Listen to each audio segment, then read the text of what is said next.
On va passer à la chronique littéraire d'Olivier Vial. Vous avez lu la dernière publication de Jack Lang, intitulée La langue... souffrir. Oui, je vous remercie vraiment. La langue arabe, une chance pour la France. On n'avait rien demandé, vous l'avez fait de vous-même, hein, qui vient de paraître.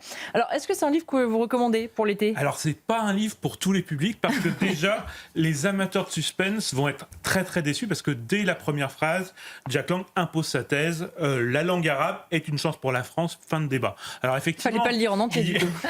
il rappelle les moments de gloire des Mille et Une Nuits, d'Oum Kalthoum, de d'Avicenne, le médecin, le grand médecin arabe. Mais bon, c'est un peu, là aussi, les amoureux de la nuance vont eux aussi être un petit peu sur leur faim, parce que la grille d'analyse de Jack Lang, elle est extrêmement simple. D'un côté, il y a les gens magnifiques qui sont ouverts, érudits, et c'est ceux qui partagent son enthousiasme pour et la langue arabe et la culture arabe. Et de l'autre côté, il y a ceux qui, je cite, sont figés dans l'ignorance et l'indifférence des racistes de tout poil. Au moins comme ça... Ah oui, il y a un sens de la nuance très prononcé là. Et pour être bien sûr qu'il a bien coché toutes les cases pour appartenir au camp du bien, il ouvre son livre par un petit avant-propos qui est une ode à Thiago Rodriguez, le directeur du festival d'Avignon, qui a été connu ces derniers jours pour avoir transformé le festival en tribune politique antisioniste. Et là aussi, Jack Lang salue celui qui a osé affronter les marchands de peur pour faire de la langue arabe la reine d'Avignon. Effectivement, quand on voit ça, ce ton, et en fait, il nous dit plus de choses sur la réalité de ce qu'est la gauche aujourd'hui que finalement de l'évolution de la langue arabe. La première étape de cette évolution de la gauche, elle est intéressante parce que on se rappelle, dans les années 80, la gauche a transformé l'antiracisme en véritable idéologie. Il fallait expier nos fautes en tant que colonisateurs. Deuxième phase, la repentance n'est pas suffisante. Il fallait donner des gages d'amour de l'autre et de sa culture. Et là, celui qui ne se pâme pas devant les expositions de l'Institut du monde arabe ou qui a des doutes sur certaines musiques orientales est tout de suite soupçonné d'être atteint par le virus du racisme systémique. Évidemment. Mais là aussi, ça ne suffisait pas et on entre aujourd'hui dans la troisième étape. Aimer ne suffit plus, il faut préférer l'autre. Et dès lors qu'on est passé là, on a effectivement cette logique. Donc la première étape, c'était on ne doit pas haïr l'autre, normal. La seconde étape, c'est on est obligé d'aimer l'autre. Et là maintenant, on est obligé de préférer l'autre, ce qui veut dire concrètement qu'on doit considérer qu'il est en tout point meilleur que nous. Et ça va nous amener à penser que tout ce qui est étranger est forcément par principe supérieur et que le français est vieillot et ringard. Jean-Luc Mélenchon, on en a parlé, et l'exemple de ça, quand il essaye de se moquer d'une France qui serait arriérée en citant le bon roi d'Agobert qui mettait sa culotte à l'envers, avant d'ajouter, pour enfoncer et le clou et la France, que sans Saladin, nous n'aurions pas construit nos cathédrales. Alors, petit détail... La première cathédrale gothique Saint-Étienne de Sens a été construite en 1130, soit 8 ans avant la naissance de Saladin. Oui, c'est lui quand même. Ils sont très forts, mais quand même. Les amoureux de la vérité historique ne seront donc pas non plus extrêmement comblés par ce livre, parce que Jack Lang aussi va faire à peu près la même chose et il va essayer d'enjoliver la réalité pour prouver la supériorité de la langue arabe. Il a fait, par exemple, il fait ça à partir de la calligraphie. Il explique que la calligraphie, c'était notamment, son premier rôle, c'était d'embellir le Coran et d'en faire un art majeur grâce à la langue arabe. Il explique, aujourd'hui, l'art de la calligraphie a largement dépassé le seul monde arabe pour conquérir l'ensemble de la planète.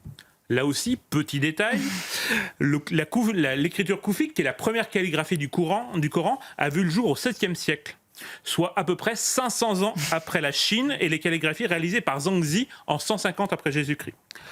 Donc les amoureux de la cohérence non plus vont pas être totalement ravis par ça, parce que on se rappelle que Jack Lang était l'un des grands pourfendeurs des anglicismes, qui était accusé de défigurer notre langue et considérait qu'il fallait absolument protéger l'intégralité de la langue. C'est plus du tout le cas avec la langue arabe, puisqu'il considère la langue française comme vieillissante et la langue arabe comme étant finalement la langue de la jeunesse, celle qui peut rendre sa vitalité aux Français. Et donc il va expliquer, je cite, « En France, l'arabe irrigue aujourd'hui la langue et donne naissance à un nouveau langage. » Et alors là, il cite quelques grands apports de la langue arabe à notre culture.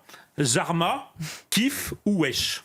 Effectivement. Alors, je vais pas reprendre un des trois pour vous relancer, je vais le faire en bon français, mais on voit que l'introduction de ces mots est également défendue par des linguistes de l'université. C'est peut-être plus inquiétant. En fait, c'est là où effectivement on voit que ce courant est extrêmement fort depuis maintenant quelques années. Il y a effectivement un chercheur de l'université Sorbonne Nouvelle, Rémi Soulier, qui défend au nom de la démocratisation de la langue française, l'introduction de mots comme wesh, par exemple. Il a fait grand bruit il y a à peu près un mois. Dans une tribune, il explique que les jeunes ne sont pas égaux face au langage scolaire, en gros face au français. S'ils sont issus d'une famille favorisée, ils sauront quoi dire et ne pas dire à un enseignant. S'ils viennent au contraire d'une famille défavorisée, à la culture des légitimités, ils partiront de loin.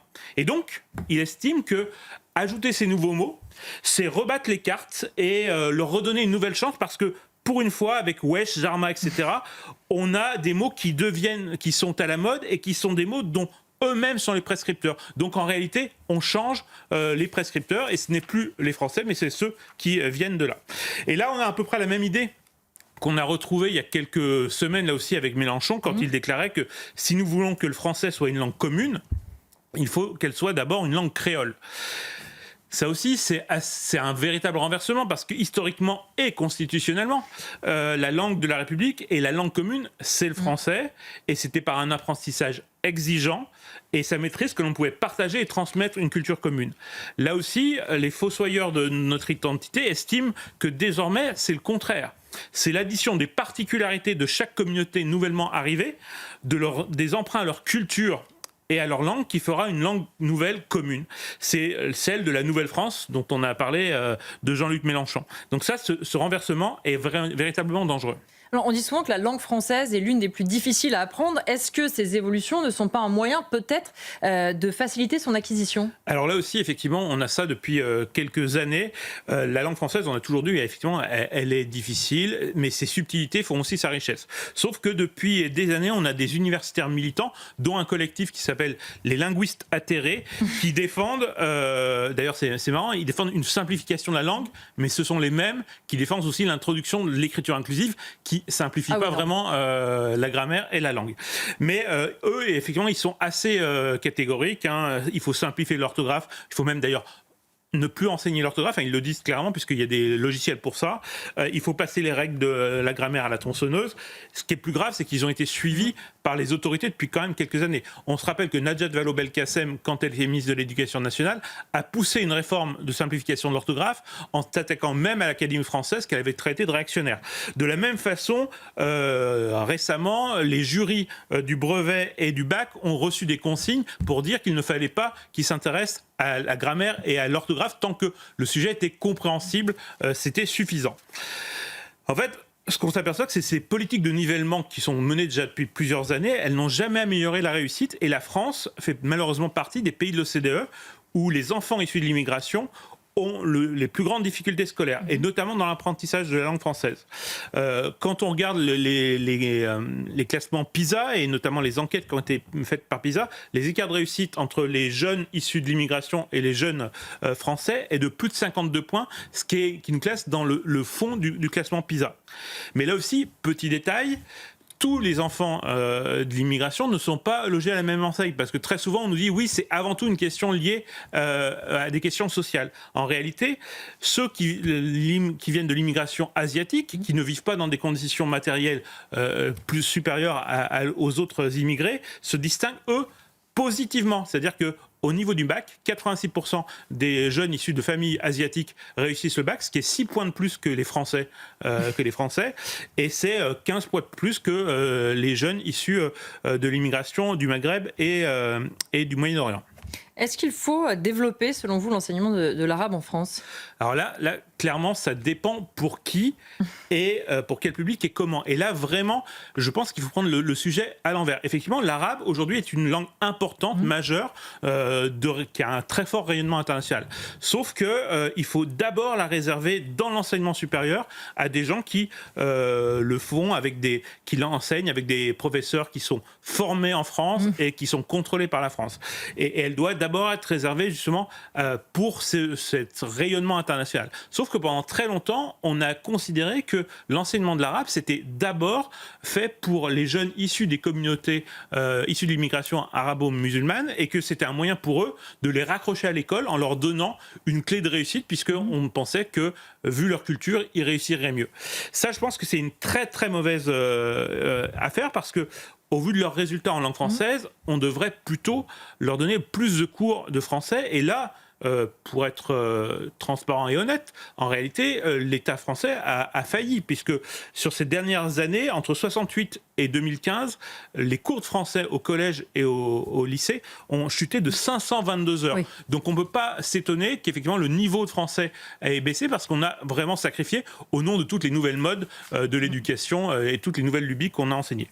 Mais il ne faut pas s'étonner, vous serez sans doute pas étonné que Jack Lang ne partage pas du tout cette idée. Non, et dans son livre, il explique très bien qu'au contraire, il regrette que les jeunes issus de l'immigration maghrébine ne maîtrisent pas suffisamment l'arabe et que pour lui, dans l'intégration, il faut revenir sur cette croyance qui a été pour lui pendant trop longtemps diffusée, celle qui fait que les familles pensaient que l'intégration passait d'abord par le renoncement, et notamment le renoncement à leur langue.